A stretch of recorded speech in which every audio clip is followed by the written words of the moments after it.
Okay, it seems pretty straightforward from here. Okay, here's the 7-step process. Number 1, impeach Donald Trump.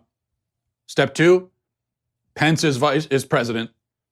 Step 3, Pence appoints me vice president. Step 4, Pence resigns. Step 5, I'm president. Step 6, I impose the death penalty on everyone who FaceTimes in public or ditches their shopping cart in the middle of the parking lot. Step 7, utopia. It is that is our path. I just laid it out. Things look pretty dicey right now, but we could be headed towards really paradise on earth. It is within our grasp. So that's my plan anyway. Now, the whistleblower complaint is, as I'm sure you've heard, in the Director of National Intelligence, Joseph McGuire, testifying on Capitol Hill. Lots of stuff going on, which we're going to talk about in just a moment. But first, a word from Policy Genius. September is wrapping up, but September is also National Life Insurance Awareness Month. Most people aren't aware of that. Got to raise awareness of the fact that it's an awareness month. And in fact, most people, they aren't even aware that they need life insurance. It's just not something they think about. That's why 40% of Americans, this is pretty crazy, 40% of Americans don't have life insurance. But getting life insurance doesn't need to be difficult or expensive. Right now, prices are the lowest they've been in 20 years, and Policy Genius has made it easier than ever to get covered. I know it's not something we want to think about, because when you think about life insurance, it's not necessarily a fun thing. But here's the good news. Policy Genius, they handle all the paperwork and the red tape. They make it a lot easier for you. And Policy Genius doesn't just make life insurance easy. They can also help you find the right home insurance, auto insurance, disability insurance. If you need life insurance, but you just haven't gotten around to it, or it seems too complicated to tackle right now, National Life Insurance Awareness Month is a good time it's as good a time as any, really, to get started and to get going with that. So go to policygenius.com, get quotes, apply in minutes. You can do the whole thing on your phone right now. It's as easy as that. Policy Genius, the easy way to compare and buy life insurance. All right, first let's talk about this whistleblower thing. And look, one of the things I hate about these kinds of stories is that everybody becomes an expert, right? I'm sure you've noticed everyone's an expert. Everyone, especially talking heads like myself, suddenly act like they have some sort of relevant expertise that will enable them to give meaningful insight. They say, I've looked at this whistleblower report, and according to my experience, of which I have none, I admit that I have no expertise here at all. I can only just read this stuff like you and follow the news reports and give you my general impression for what it's worth, which probably isn't that much. So now that I've told you why my opinion doesn't matter at all and you shouldn't listen to it, I will move on to giving you my opinion. First, I think, again, with this whistleblower report, just like with the transcript yesterday or the Mueller report or anything else, the Democrats have overplayed their hand significantly, which is a stupid move politically, obviously, because it can overshadow or blunt the impact of otherwise troubling revelations or allegations. And that's why you don't hype things up too much beforehand. Everybody knows that. Everyone should know it. So there's a classic blunder. If you really think you've got something good up your sleeve, you don't need to tell anybody ahead of time. Like the other night, just as an example, I made some absolutely amazing meatballs.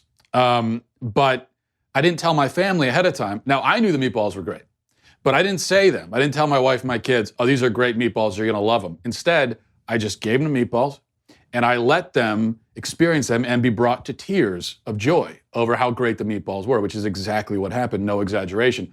So yes, I am comparing the whistleblower report to meatballs. This is the level of commentary you can expect from this show. I don't even know why you're watching it. Now, what does the whistleblower complaint primarily consist of?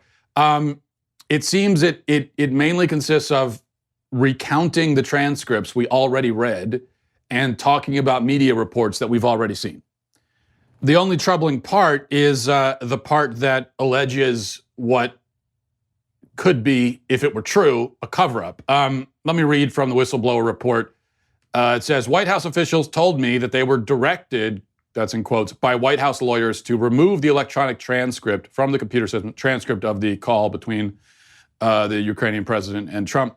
in which such transcripts are normally stored for coordination, finalization, and distribution to cabinet-level officials. Instead, the transcript was loaded into a separate electronic system that is otherwise used to store and handle classified information of an especially sensitive nature. One White House official described this act as an abuse of this electronic system because the call did not contain anything remotely sensitive from a national security perspective. Now, and then there's a couple other references to that. And the claim here that's being made is that this is something White House officials have done on a number of occasions, not just with the Ukrainian thing, but with other politically sensitive material that they have put into and they've stored in a separate server to keep it away from prying eyes. I don't want to get into cliches about the cover-up is worse than the crime, but, well, there you go. It is. And yes, this is third-hand anonymous information. This is an anonymous claim from someone who heard it secondhand. So therefore, for us, it is third-hand. So you take it with whatever amount of salt is necessary, and it probably is a pretty heaping dose. But the claim that a computer system is being used as a means to hide politically sensitive material, well, the claim is there. Might not be true, but it's there. It's in the report. So now it's going to be investigated. And I have no doubt we're going to hear more about this, and it will become maybe the key point in impeachment as we move forward. But at any rate, that, as far as I can tell, is really the only relevant part of the complaint. The rest of it restates what we already read, either in the transcript or in other media reports. That should be something. If you really want this whistleblower report to be true and to be an actual documentation of criminal activity. Now, it's sad that so many people do want that. They want the president to have committed a crime. That's a totally separate discussion. But if you do want that, it should trouble you that there are so many references to media reports. Why would a whistleblower need to reference things that were in thehill.com? But Democrats aren't focused enough to home in on this aspect of it. Instead, we get, well, in fact, let's watch Adam Schiff in his opening statement before the DNI's testimony this morning. I think this is pretty remarkable. Watch this. And so what happened on that call? Zelensky begins by ingratiating himself, and he tries to enlist the support of the president. He expresses his interest in meeting with the president and says his country wants to acquire more weapons from us to defend itself. And what is the president's response? Well, it reads like a classic organized crime shakedown. We've been very good to your country, very good. No other country has done as much as we have. But you know what? I don't see much reciprocity here. I hear what you want. I have a favor I want from you, though. And I'm going to say this only 7 times, so you better listen good. I want you to make up dirt on my political opponent, understand lots of it. On this and on that. I'm going to put you in touch with people, and not just any people. I'm going to put you in touch with Attorney General of the United States, my Attorney General, Bill Barr. He's got the whole weight of the American law enforcement behind him. And I'm going to put you in touch with Rudy. You're going to love him, trust me. You know what I'm asking, and so I'm only going to say this a few more times, in a few more ways. And by the way, don't call me again. I'll call you when you've done what I asked. This is, in character, what the president was trying to communicate with the president of Ukraine. It would be funny if it wasn't such a graphic portrayal of the president's oath of office. So you see what he just did there, right? He gave a fictional retelling of the transcript. That lengthy quote that he offered was not real. That's not actually what was in the transcript. He made that up. I started my show yesterday as a joke, making up a Trump transcript, a damning Trump transcript. It was a joke. Adam Schiff, in this, was supposed to be a very important hearing, nationally televised. He actually did it. He just made up his own transcript, which is pretty jaw-dropping. And I'm sure it will have the desired effect for some viewers. Pretty straightforward, really. He did that because he knows that a lot of ignorant people watching are going to have not done their own research, not have read the transcript themselves, and they're going to hear that, and they're going to say, oh my gosh, this really is damning. I can't believe he said all that. Instead of talking about the scandal itself, this is what Schiff wants us to talk about. But it also gives Republicans a very valid deflection, which is why I think it's a politically stupid move. Because now Republicans can talk about this outrageous, dishonest spectacle from Adam Schiff, rather than talking about the hearing itself. So again, the only thing that really stands out is that bit about the politically sensitive documents being stashed somewhere on an NSC computer server. But third-hand anonymous claims are a problem. And we've seen enough of them, and we've seen enough of them not pan out to be very, very skeptical of them. Maybe the White House does have a file somewhere where they put records of all the stupid things Trump says in phone calls. That wouldn't really surprise me. It also wouldn't necessarily be criminal. But I don't know. And just reading that written in a document anonymously is not enough to assume that it's true. And if we've learned nothing from the last 3 years, we should have at least learned that. Something else I wanted to say here, because there's a separate issue related to this that's been on my mind. Over the last week, there have been a lot of videos floating around online. You've probably seen some of them comparing what various prominent politicians are saying now about impeachment to what they said about impeachment in 1998. Not surprisingly, the Democrats, who are very much in favor of impeachment in 2019, were very much against it in 1998. And then you can also find quotes from Republicans who were all about it in 1998, and now we're saying that it's a terrible thing to do. Here's just this one. I think is probably the most striking. Here's one example of those videos featuring the lovely Nancy Pelosi. Today, the Republican majority is not judging the president with fairness, but impeaching him with a vengeance. In the investigation of the president, fundamental principles which Americans hold dear, privacy, fairness, checks and balances, have been seriously violated. And why? Because we are here today because the Republicans in the House are paralyzed with hatred of President Clinton, and until the Republicans free themselves of this hatred, our country will suffer. I rise to oppose these unfair motions which call for the removal of the President of the United States from office.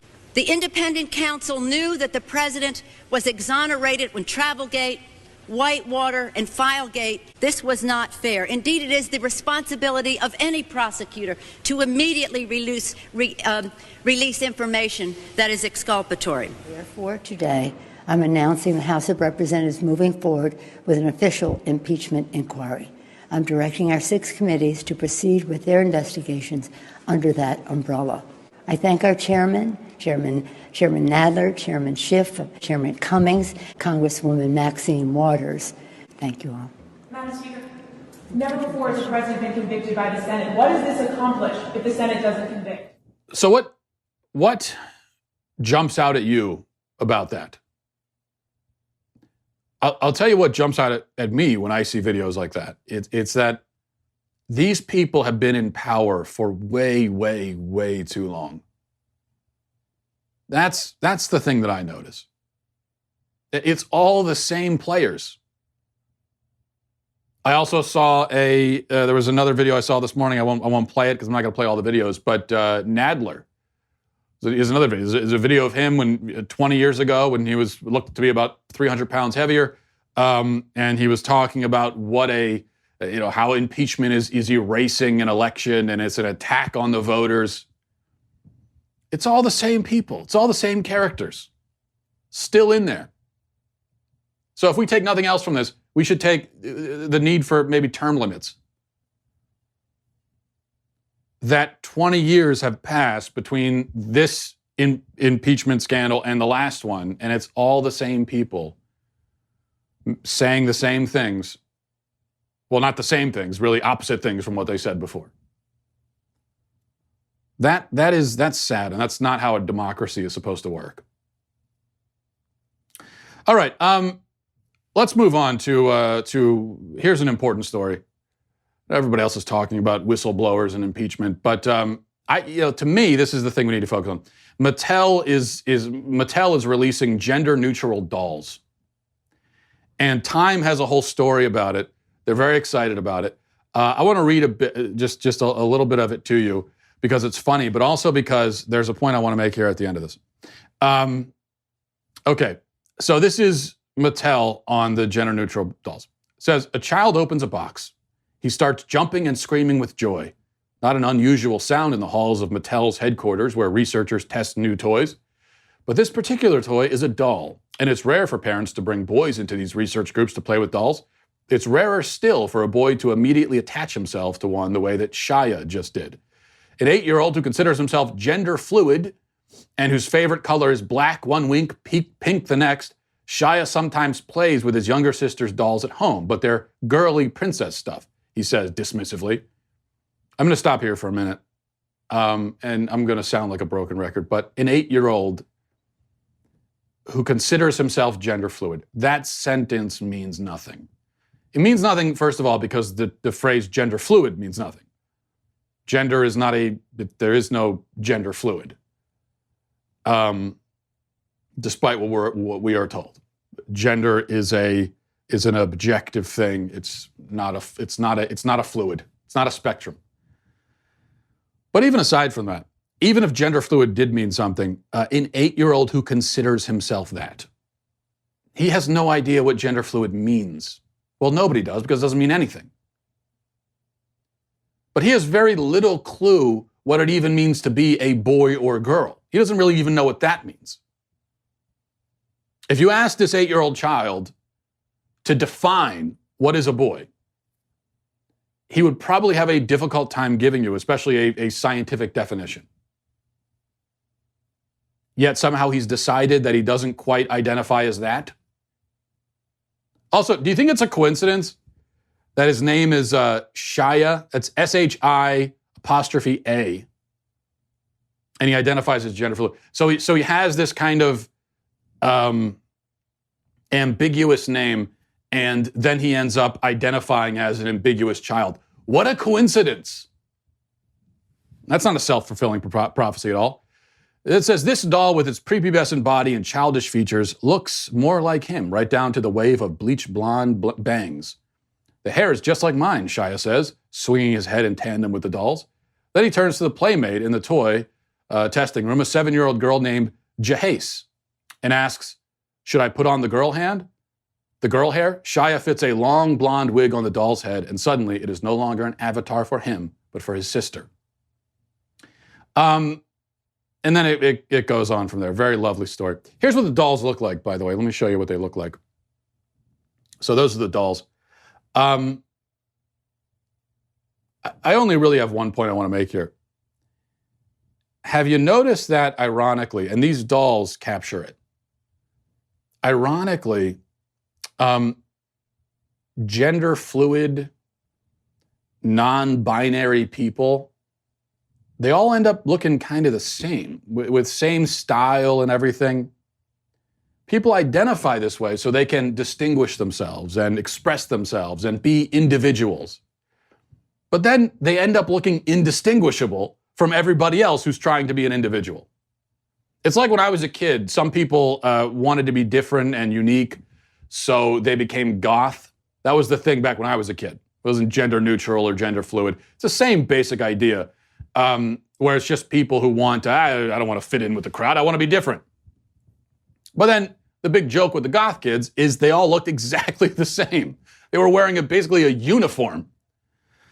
And that's what's funny, because if I said to you, picture a girl, just picture a girl in your head, not any specific girl, not someone you know, but just a girl. You might have a general image in your mind of what a girl basically looks like, but a girl could look like so many different things, so you're not going to be able to get very specific. When you think about what a girl looks like, again, you have just a general idea, but within those general parameters, a girl could look like many different things. There could be a wide diversity of what a girl looks like, because there isn't really a girl uniform. But if I said to you, picture someone who identifies as gender fluid, you immediately have in your mind an exact image of this person, down to the hairstyle, down to everything. Because gender fluid is, ironically, a very rigid, specific kind of thing. In their effort to be different and to be unique, they end up looking like everyone else who's making the same effort. And that's because, actually, as it turns out, there isn't anything constricting or rigid about just being a boy or girl. There's a lot of leeway within those parameters to express yourself however you want. But then when you try to leave those, when you want to be such an individual that you leave those parameters behind, that's when you end up in this very narrow box where you look like everybody else in the box. Okay, I wanted to mention this too. There was another hearing. This was a couple of days ago, not related to whistleblowers or impeachment or Trump at all. So just a little change of pace here, but I've got to play this for you because it's so weird and also funny. It was a hearing on the dangers of e-cigarettes. As we have talked about, there is an effort now, and this is why I always say, when you hear bipartisan, when something is bipartisan, that's when you should really be worried. Whereas the media always tells us, we need bipartisan agreement. No, actually, that's when it's really bad. If both sides are agreeing on something, now you got to run for the hills because it's something really stupid. The e-cigarette thing is a good example. This idea of banning e-cigarettes or certain flavors of them. Trump likes the idea. Democrats are on the same page. Look, if the Democrats and Trump can agree, then it must be a really, really bad idea. So they were doing a hearing on it, and this is just to show you. This is one thing that's very frustrating for people who, and I don't smoke e-cigarettes myself. I guess smoke isn't even really the right term, but I don't use e-cigarettes. It's a similar thing when we talk about marijuana. The people who do use e-cigarettes or, marijuana, they always get frustrated because it seems to them that the people who are opposed to it and want to ban it have no idea what they're talking about and don't know anything about it, and yet they want to ban it. And I think those people who are frustrated have reason to be frustrated, and we'll see why here in a second. Rashida Tlaib, she was one of the representatives involved in this House Oversight and Reform Subcommittee. And first I'll play this clip for you because this was just weird. This was just a weird moment from Tlaib. Watch this. You call yourself a converted conservative and reformed Marxist. Are you a conspiracy theorist? I think my politics are entirely irrelevant to this hearing. Oh, okay. Why were you winking at one of my colleagues on the other side of the aisle? You winked. Because I know Glenn Grothman. Oh, that's what so the winking, did he? He introduced me. Oh, he's a friend of mine. Okay, understand. I didn't know what the winking was because I thought maybe there was something like a conspiracy thing going on there. I didn't know. You think there's a conspiracy in this hearing, ma'am? No. I actually think people are speaking truth here, and you can provide information. May I address the truth? No. Well, the truth to you is very different for the majority of people in this room who do believe that children are being targeted. The truth for me is I quit smoking with e-cigarettes, and so did 8 million other people. Ma'am. You're still smoking.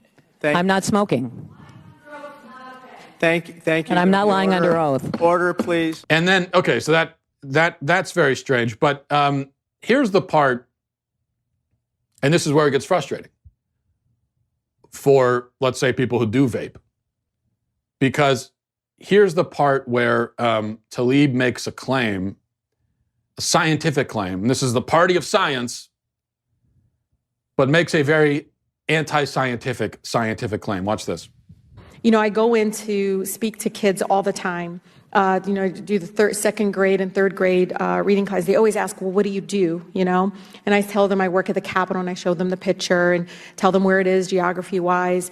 And then I tell them, when I was your age, I used to go to restaurants with my parents, and they say, right now you go, and they say, how many people in your group? When I was little, they said non-smoking or smoking section. And the kids are like, what? And I was like, yeah, they would say non-smoking or smoking because they smoked in cigarettes in public places like restaurants, hospitals, schools, planes, and the kids' eyes are wide and they're like, what? That's unbelievable. And I said, yes, even though people were saying secondhand smoking was worse than directly smoking cigarettes. And even though health experts and others were coming forward, you had big industry, corporate greed, misleading information out there to the public, what the real impact was on health. And so it's so important that you all continue to speak truth. She says scientists say that secondhand smoke is worse than directly smoking. That is not true. Scientists do not say that. At least no credible scientists do. That is absolutely not true. Okay? It doesn't even make any sense. How could secondhand smoke be worse than directly smoking cigarettes? When you smoke, you are inhaling directly from the cigarette. You're also inhaling the secondary smoke too. As the person who is smoking, you are going to be closer to the secondary. I mean, unless maybe if you're smoking and you got someone tied down, or like onto a chair, and then you're directly smoking in his face, just blowing it right into his face. Maybe then, but in a normal circumstance, if you're smoking, you're inhaling directly from the cigarette.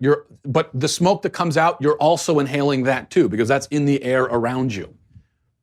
So what Tlaib is claiming is that it's worse to only inhale some of the secondary smoke than it is to inhale all of the direct smoke and most of the secondary smoke.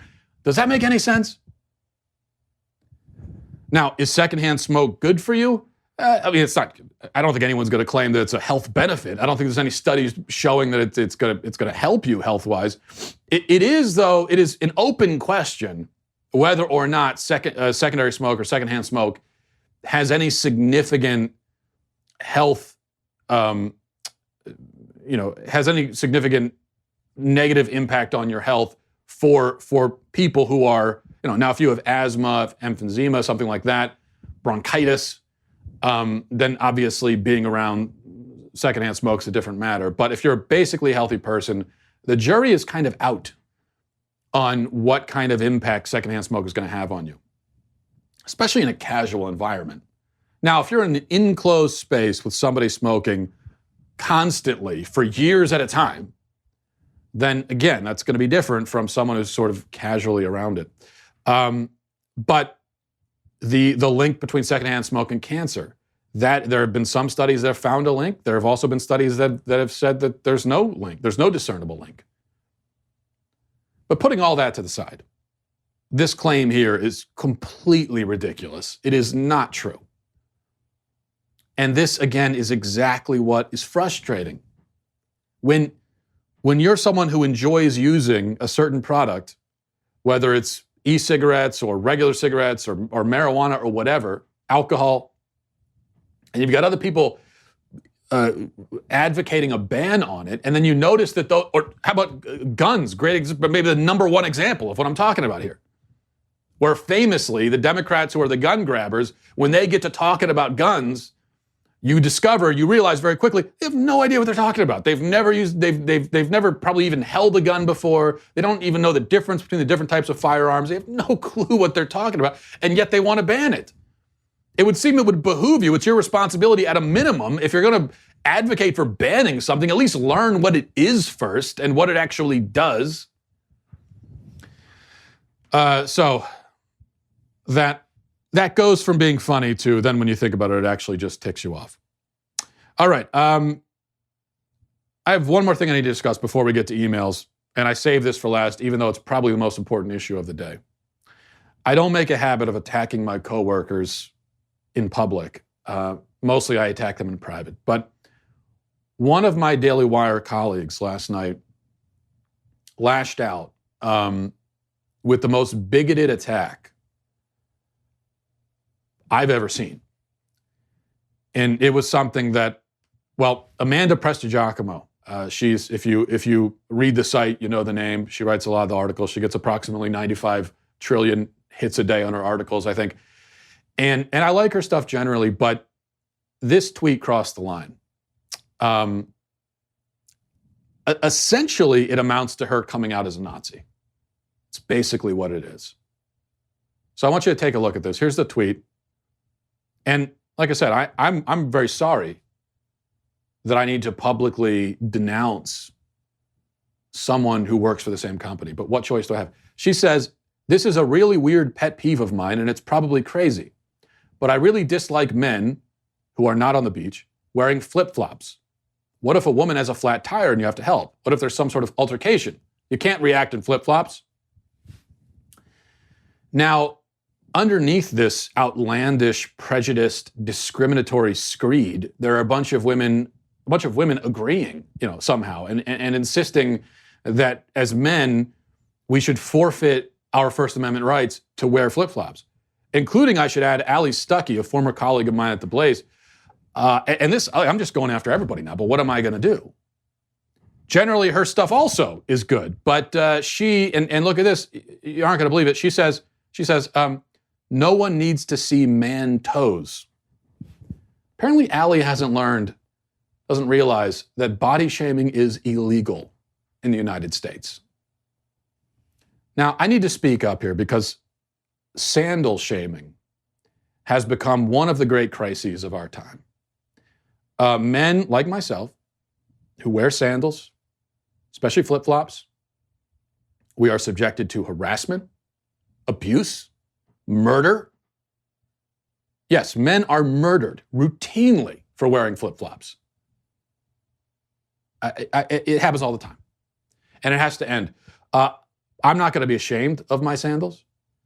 I won't be ashamed of my feet, which are elegant and beautiful. And if I wear socks with my sandals, which I do, it is not because I am ashamed of my feet. It is because I am proud of my socks. Okay? This whole notion that sandals are unmanly is absurd. Unmanly? Do your research. Read a history book. History of Sandals. Pick it up. That's a real book, I think. You know who wore sandals? The Vikings. The Vikings were unmanly? Really? You think the Vikings couldn't change a tire? I mean, they probably couldn't because they weren't familiar with the technology, but I mean, you get my point. Guess who else wore sandals? Alexander the Great. Gandalf. William Wallace. Aristotle. Socrates. Okay? All of them sandal wearers, but sure, yeah, I guess it would have been better if they all were never born, according to Amanda. Is that what you want? You say, they shouldn't have been born at all. That's what you said. That's a direct quote. So how about this? I'm gonna end this debate right here, and then we're gonna move on. But I'm gonna show you something. Look at this photograph. Okay, you see this? Who is that? Who's in that photograph right there?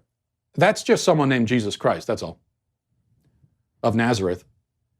Although by this picture you'd think maybe he was from Minnesota because he's pretty white. He's maybe a lot whiter than you thought he would be, given that he's a Middle Eastern man. But that's not the point. The point, I want you to zoom in. Let's zoom in. Now, what are on his feet? You tell me. What are on Jesus's feet? Sandals. Flip-flops, no less. And what is he doing in sandals? Oh, nothing but just walking on water. So I want you to think about that. Anyone out there, next time you think of shaming a man for his flip-flops, think about that. WWJD. That's all. All right, we'll go to emails. MattWalshShow@gmail.com. MattWalshShow@gmail.com. This one from Lenny, I love this email because it's a pretty hilarious backhanded compliment, and that's why I'm going to read it. It says, Matt, I have to confess that I hated your show at first. I thought it was preachy and boring, and you seemed completely humorless. I really wish that you would be fired for a long time. But I came back to your show a few months ago, and either you've changed completely or I have. Now I find you hilarious and very interesting. You're my favorite show on the Daily Wire now, the one I make sure to listen to every day. Maybe I misjudged you. I still think you're kind of a jerk and you get overly emotional about things sometimes and seem to ramble too much at points, but that's part of your charm. I'm now a huge fan, though. There isn't another show out there quite like yours, and I love it. There was just so much insulting and complimenting packed into one paragraph there, and I really appreciate that. It's a little bewildering. I'm not sure. That's one of those things where someone says that, and your first reaction is what, and they're like, "Oh, okay, thanks." But then when you leave, you're thinking, "Hold on a second. Should I be happy now or what?" Let's see here. This is from Maggie. Says, Matt, your comments on Twitter about push presents were very dangerous for your health. My recommendation, get your wife a push present. Don't ask questions. Yeah, so my wife, what she's referencing, my wife recently brought up this thing called push presents. I don't know, have you heard of push presents? Well, I had to Google it. And my wife is pregnant, by the way. That's an important part of this story. But a push present is apparently presents that evidently the husband is supposed to buy for the wife as a congratulations, I guess, for the fact that she gave birth. Here's my point, and this is what Maggie is referencing. And really, this should be uncontroversial. But I think that the man should be receiving the push present because I think you could argue, and I tried to explain this to my wife, you could argue that pregnancy is harder on the man than it is on the woman. Now, yeah, she's the one who has the physical side effects to wrestle with, but I think, the emotional toll on the man having to deal with, but listen, all I'm saying is that sometimes it can tend to be, trying. Well, not trying, I don't mean trying, but women, when they're pregnant, can be difficult. Not difficult, but anyway, I hope my wife doesn't watch this show. Let's move on. From Aaron, says, hi, Matt, a few times now I've heard you almost flirt with the lie of evolution. You've never come out and explicitly said that you believe in it. I'm wondering if you have the guts to do that if you really do believe it. I'm sure you must recognize that evolution is called a theory for a reason. It's just a guess made by scientists with an agenda. They want to think we are descended from chimps because they want us to live in a godless world.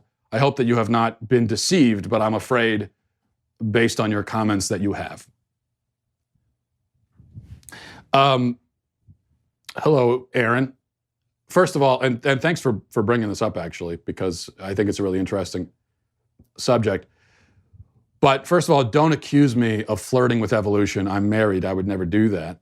Second, you ask me if I believe in it. Well, evolution is not a religious doctrine. I don't know if believe in it is really the best phrasing. I get what you're saying. That phrasing seems weird to me. Do I think that the evidence overwhelmingly points in its direction? Yes, because it does. It simply does. That's all. And I think any honest reading of the science behind it will lead you to that conclusion. Now, let me try to clear up a few things here, because these are common misconceptions, and there's a few things you said in your email that are factually incorrect, and so I want to clear those up. Because I really believe that there are a significant number of Christians in America who either flat out reject evolution or are skeptical about it. I think maybe for a lot of them, if they understood what the theory really is, and I don't mean this as an insult, I think that a lot of people, they really don't know what it is. They don't really understand what the claim is. And that's what I notice anyway when I talk to people about it, because they say things that are, well, no, that's not evolution. Okay, so for instance, you say it's just a theory, which is like a guess. Well, that's wrong. That's incorrect. It's a popular misconception again, but theory in a scientific sense is not a guess. That's not what's meant by the word. It's not how you define scientific theory. It's not a hypothesis either. A hypothesis is a separate thing. It leads up to a theory. So it might begin with a hypothesis, but a theory in science, here's what it means. It means something that is explanatory. It is a tested, verified explanation for what we observe in nature. That's what a theory is. So I can't stress this enough. The phrase just a scientific theory is absurd. It's what you're saying is, well, it's just a tested and verified explanation. The just in that sentence seems kind of out of place, you know? Now, why do you think we still speak of the germ theory of disease, or the theory of relativity, or the heliocentric theory, or the theory of gravity? Does that mean that gravity, germs, and the Earth's orbit are all guesses? They aren't facts we don't know? No, they are facts. It is a fact that the Earth orbits around the sun. It is a fact that germs cause disease. It is a fact that gravity is a fact. But they are explanatory facts, and that's why we call them theories. Okay, now, evolution. Here's why it's a theory, which is to say, here's how it has risen to that lofty level of being a scientific theory.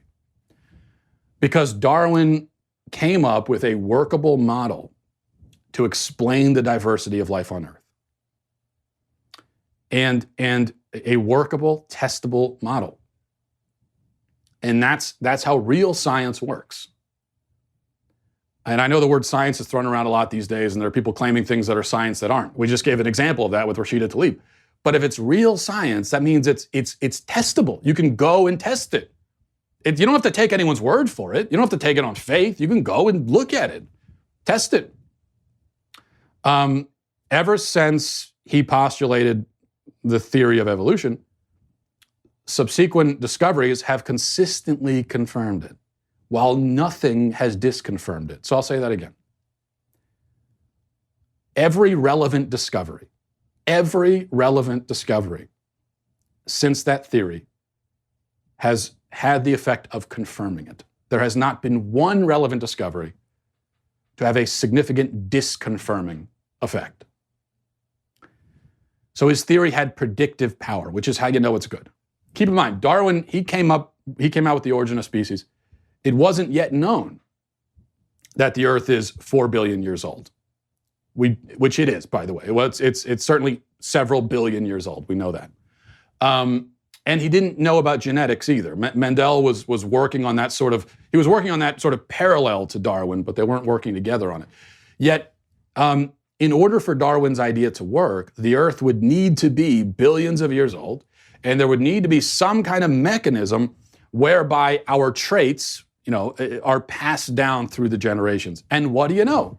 Subsequent discoveries in geology and genetics, as well as archaeology, paleontology, chemistry, cosmology, really every field of study, have confirmed that. They've all lined up perfectly with what was originally proposed. So that's really powerful. It really is.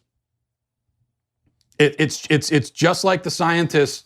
It's like the scientists who were able to. It's like the scientists who came up based on mathematical equations. You had scientists who came up with this idea that black holes must exist somewhere in the universe.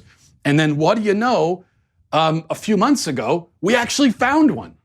So that's a really good theory. When you come up with when you say, okay, if I'm right about this, we're going to discover X, Y, Z, and then we do discover X, Y, Z, well, that is very powerful. That is a very, very strong indication that the original idea was largely correct. I focus on genetics because that's really where it's at. People get caught up on fossils and everything. The fossils really almost don't matter. The fossils do confirm evolution. This stuff about how there's a missing link and we haven't found that, that's not true. That's false. We do have the fossils. We have the links. But the vast majority, the vast majority of life forms that have ever existed on Earth are not going to fossilize because you need a certain specific condition for fossilization to occur. Most life forms will not fossilize. And the small minority that do fossilize, the vast majority of those will never be found.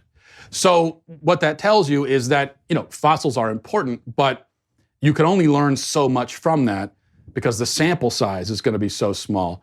And that's why genetics is so important. This, to me, this is the whole thing.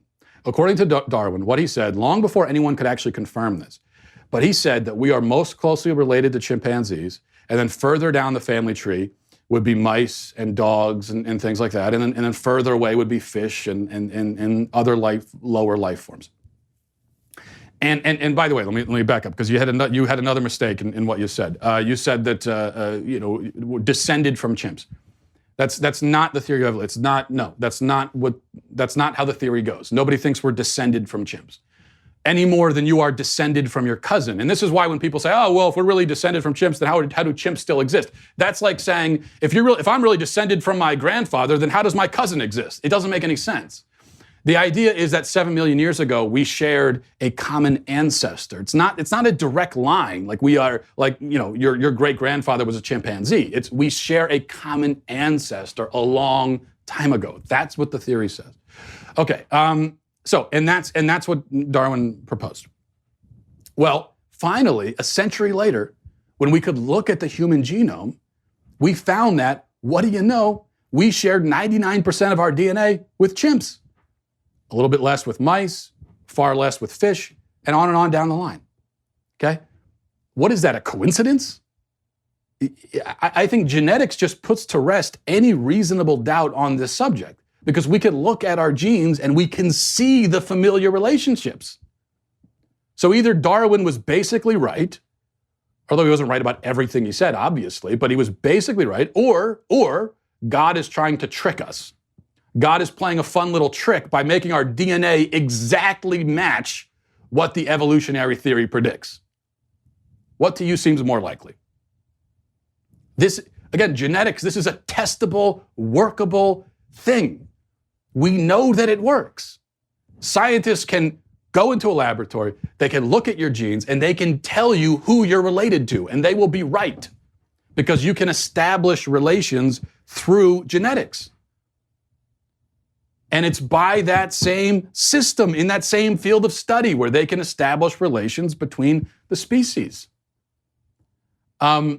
Which is exactly what you would expect if Darwin was right. And it's exactly what you would not expect if Darwin was wrong. If Darwin was wrong, then when we were finally able to look at the human genome, we should have discovered that there is no similarity at all between us and chimpanzees. That's what we should have discovered if he was wrong. But we discovered the opposite. And there have been many, many, many other confirmations of evolutionary theory over the last many decades. One of them is that we have seen it happen. We have watched it happen. We have observed evolution happening in real time. For example, certain species of moths during the Industrial Revolution, over the last 100, 200 years, have turned darker. Okay? Why is that? Because darker blends in more with the environment now, living in a concrete jungle with air pollution and everything else. How does that happen? Natural selection. And this was really Darwin's innovation. Evolutionary theory predates him. Natural selection was his thing. Actually, there was someone else who at the same time came up with a similar idea. But in any case, natural selection is very simple. Genetic mutations produce different traits in living things. There's nothing theoretical about that. We know that, right? You would agree. You have genetic mutations, and they produce different traits. Okay, agreed, right? We all agree. Okay. Now, those genetic traits are passed down through the generations through reproduction. You would agree, correct? No one disagrees with that. Okay, great. Some traits are going to be advantageous for survival, and some won't be. The creatures that have those advantageous traits are more likely to survive, thus are more likely to reproduce. And so those traits are going to pass down, while the traits that are not advantageous for survival are going to die off, because the people with those, the whatever creature we're talking about, whether it's moths or people or whatever, are going to die off. So that's the whole thing. That's it. In 100 years or 200 years, it can produce mild changes, like a moth changing color. So this is my point. No one thinks that it's you hear this analogy sometimes where evolution is like, it's like claiming that if you took a bunch of pieces of metal and jumbled them together, you'd end up with a Boeing 747. That's not what evolutionary theory. Of course, that's absurd. That wouldn't happen, right? It's not what it says. It just says it's descent with modification. You have certain traits advantageous for survival. Those are going to live on, while the ones that are not advantageous die off. And then over time, you have gradual changes. In 100 years, we can see a moth change color. We've seen that. In 100 million years, so 1 million times longer, the changes will be more significant. That makes a lot of sense, doesn't it? So what's the issue here? It's perfectly sensible, confirmed by science, observable, testable, logical, no problem. There's no, you can. That's why I would just, if people just understood what it actually is, I think a lot of this controversy would go away. And when I say study it, to go on Google and type in how to debunk evolution or whatever, and we all study things that way. I think a lot of us, when we claim that we researched something, that's really what we did, where we had our conclusion already in mind based on our preconceived notions, and then we look specifically for talking points on the internet that would help us support that conclusion. That's not research. That's not what research is.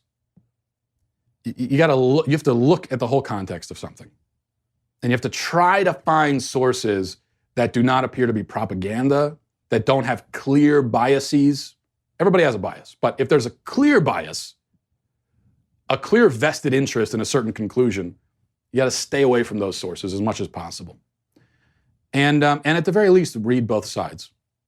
So with evolution, don't just read some debunking website without actually going to the scientists themselves and seeing read a whole book written by a scientist explaining what evolution is. There's a lot of books out there like this. Read it yourself. Don't have someone else tell you what's wrong with it. Read it yourself. Read the whole book. The whole thing. Just one book. I challenge you to that, Aaron. I challenge you. Find a book explaining evolution, not written by someone who's a skeptic, debunking it, giving you talking about, but a whole book explaining what it is. Read the whole book. That's it. That's my whole challenge. Now, how does this affect things theologically? Well, not at all, as far as I can tell. God has obviously chosen to create things in a gradual way. So what? That's fine. God guides the formation and development of life, and he does it gradually. I see no issue there. I see no problem with it. Does that mean that we can't interpret the Genesis 100% literally? Yeah, it does. But again, so what? Some things in the Bible are not literal. The Bible talks about the sun moving in the sky around the earth. That's what the Bible talks about. Now, we know that that is not literally true. The earth moves around the sun, not the other way around. A lot of people, for many centuries, a lot of people thought that those verses that seem to indicate a heliocentric model of the universe, thought that those verses were literal. And that's what got Galileo in trouble when he came along and said, no. And so a lot of people did what I think some Christians are doing today, where they're saying, no, there's no way to interpret this metaphorically. It's got to be literal, and so therefore I insist that the sun moves around the earth. Well, eventually you just can't. It's a fact. I mean, heliocentrism is a fact. You can't get around it, and so Christians were prompted at that point to go back and realize that they had misinterpreted the verses that they thought were literal, apparently were not exactly. And that's fine. And my point is simply that you can't really take this high and mighty pose of, well, no, I take God at his word. I think we should take God at his word too. The question is, what is he trying to say? We know the Bible is a book with many different genres, saying and doing many different things. It's not one book written by one person and with every page and every chapter and every book within it trying to do and communicate and say the exact same thing. That's not the case. You had dozens of authors over 1,000 years doing and saying different things. The question is, what exactly? How do you interpret it? And that's one of the questions with theology and exegesis. But you can't take this high and mighty pose of, oh no, I refuse to take any of this metaphorically. You do take it metaphorically. You do take this stuff metaphorically. If we were having this conversation 600 years ago, you would be insisting that the sun goes around the earth. And you would be saying that for me to claim otherwise is to call God a liar. But now you accept what was once a theological controversy, you accept is there's really only one side to it. Here's the cost of taking it literally. Fine, you can read Genesis literally, but then how do you read human DNA? You know, God wrote that too, didn't he? In fact, he wrote that more directly. Okay, we don't believe that God literally reached down with his hand out of the sky and wrote the Bible physically. Okay, he inspired the biblical authors. DNA, though, that's direct. He wrote DNA. And it is quite a complex, fascinating, beautiful code. Well, if Genesis is literal, then human DNA, which clearly points to familial relationships between species, is a bit of trickery on the part of God. God is fooling us. You know, God, knowing that the evolutionary theory would one day be formulated, knowing that after the formulation of that theory, we would be able to look at human DNA and draw these conclusions. Knowing all that, God still made it seem as if we are related in some way to chimpanzees. That to me seems like you're calling God a liar there. You're telling us he's lying to us through our genetic code. Or what? Testing our faith? What kind of test is that? The test is don't believe your lying eyes. The test is don't follow the evidence. What is the lesson from God? Don't look at the DNA. You've gone too far. I didn't want you to know about this. I mean, you know, it just gets ridiculous. I think there's no problem with the DNA says what it says. Genetics points where it points, and that's it. And God is telling us something, and we can believe what God is telling us. God is telling us something through Genesis as well. I'm just suggesting that maybe, Aaron, you're a little bit wrong about what God is telling us. Maybe you might have misinterpreted it. It is possible. So you can't come to me and say, "Oh, you're saying God is." You know, I'm not talking about God. I'm talking about you. I'm saying that maybe you have misinterpreted. All right. But I do appreciate I really do appreciate bringing that up because I think it's a really interesting subject, and I find it fascinating. You know, and I really love to learn about the physical world and how life developed and all that. I just find it so interesting, and I think that Christians should not shy away from that. I think we should embrace this because it's amazing and fascinating and beautiful, and there's nothing to be afraid of. All right, we will leave it there, and I thank everybody for watching and listening today. Godspeed. The Matt Walsh Show is produced by Robert Sterling, associate producer Alexia Garcia Del Rio, executive producer Jeremy Boring, senior producer Jonathan Hay, our supervising producer is Mathis Glover, and our technical producer is Austin Stevens, edited by Donovan Fowler. Audio is mixed by Mike Coromina. The Matt Walsh Show is a Daily Wire production. Copyright Daily Wire 2019.